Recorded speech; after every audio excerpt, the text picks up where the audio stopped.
London, the world's financial and cultural capital, attracting over 30 million visitors and more than £50 billion of foreign investment every year. Home to over 400 theatres and galleries and boasting famous landmarks, Buckingham Palace, the London Eye, the Houses of Parliament, Big Ben.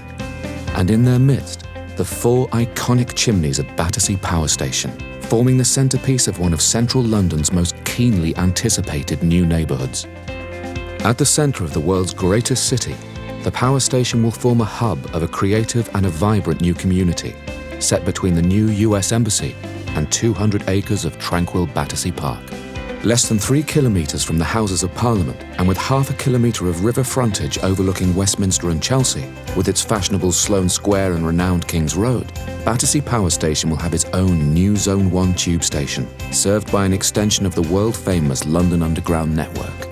9 Elms will be quite possibly the most important regeneration story in London and in the UK over the next 20 years. We want to use the opportunity of this fantastic redevelopment to put in 2 new stations on the Northern Line at Battersea. I firmly believe that 9 Elms is the last and greatest single prospect for regeneration in central London. It's one of the most exciting things happening in this city. This will be a neighbourhood offering stunning homes, shops run by local artisans as well as international brands, restaurants, offices, landscape green space and space for the arts, defined by one of the most iconic buildings in the world, Battersea Power Station. I'm Raphael Vignoli. I'm the master planner for the new project for the redevelopment of the Battersea Power Station site. The most important object of the site is, of course, the power station, which remains the central focus of the plan.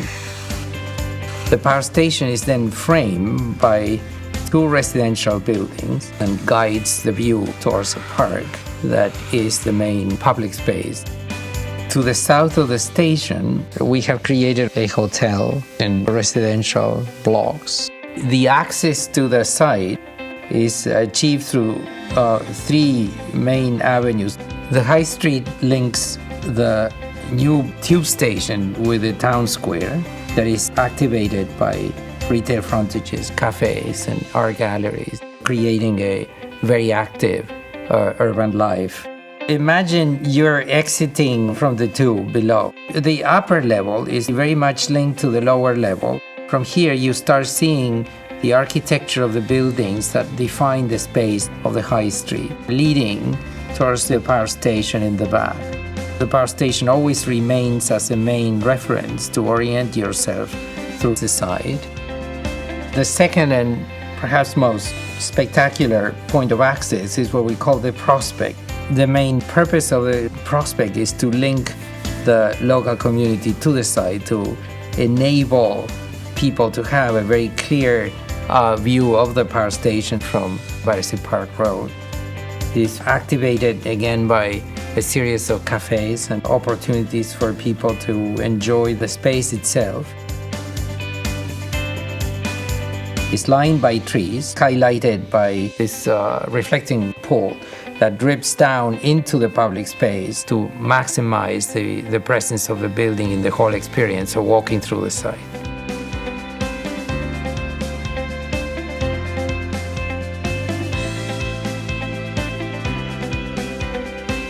The park will become a leisure destination for visitors. It will be a resource for the use of residents, but also for the public at large.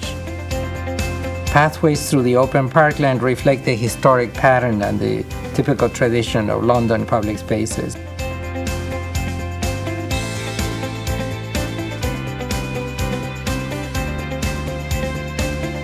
All of these public spaces lead you to the experience of re-encountering the power station, renovated again into a very important attraction.